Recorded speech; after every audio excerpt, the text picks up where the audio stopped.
कई बार एक बात आई थी कि भाई ऋषित्यानंद जी ने गुरु धर्म का विरोध किया, लेकिन क्या उन्होंने गुरु का विरोध किया? नहीं, गुरु को तो सब कुछ समर्पित कर दिया, जीवन ही समर्पित कर दिया गुरु दक्षिणा में। उनको गुरु दक्षिणा में जीवन मांग लिया गुरु ने, तो वो समर्पित कर दिया। तो क्या उनकी गुरु के प्रति श्रद्धा कम थी क्या? अगाध श्रद्धा थी, लेकिन हम किस में अटक गए? ऐसे नहीं होता हमको। इसी तरह से जब हम ये बात मूर्ति पूजा की जो घटना है ना शिवरात्रि की ऋषित्यानंद जी की, वो तो सबको पता है, सब जानते हैं कि वहां से उनको जाना था, निकलना था कि सच्चे शिव की खोज करनी है। अब मेरा प्रश्न यहाँ है कि जागृति हमारे को कब आएगी कि उन्होंने सच्चे शिव को कहाँ खोजा, कहाँ पाया, कैसे पाया? वही तो रास्ता है हमारे लिए। तो कहाँ पाता है कोई व्यक्ति सच्चे शिव को? कहाँ पाएगा? कहीं कैलाश पर्वत में पाएगा, पहाड़ियों में पाएगा, कहाँ? बाहर तो कहीं नहीं। तो हर महापुरुष ने अपने अंतर तम को जगाया। किससे? रास्ता क्या है? तो मेरा प्रश्न का उत्तर क्या हुआ कि शिव को कहाँ पाया? अपने अंदर। तो यदि हमें भी शिव को पाना है, सच्चे शिव को पाना है, कहाँ पाएंगे? अपने अंदर ही, अपने अंदर, बाहर की तो आवश्यकता ही नहीं है। ठीक है, अब जब उन्होंने पाया फिर उन्होंने किया क्या? बताइए, ऋषित्यानंद जी के कितने कार्य आपको पता है?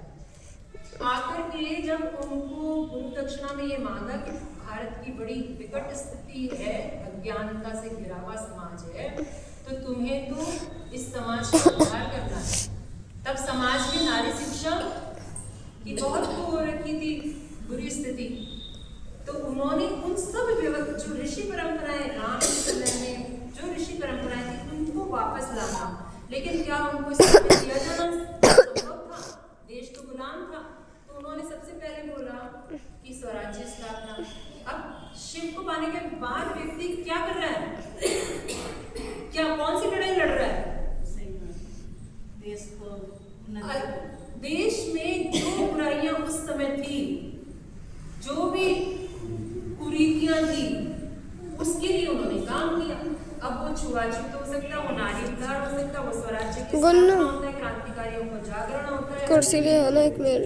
वेद लुप्त हो गए, गुरुकुली शिक्षा लुप्त हो गई, गुरुकुल ध्वस्त कर दिया, हमारी संस्कृति को मिटाया कैसे गया? पल पल छिन छिन मिटाया गया। तो गुरुकुल की स्थापना करना।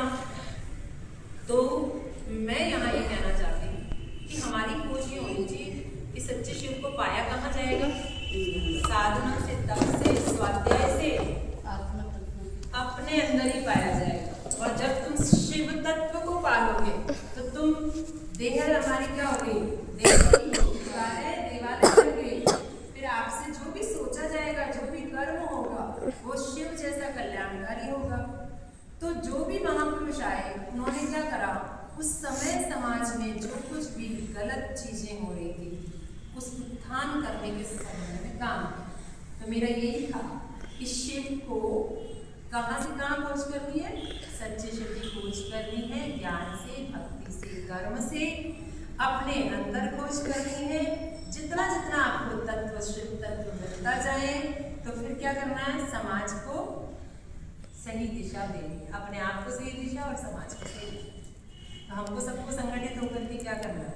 अब आज के भी कई मुद्दे हैं, तो उसमें ही अपना तन मन धन से सहयोग। चलो अब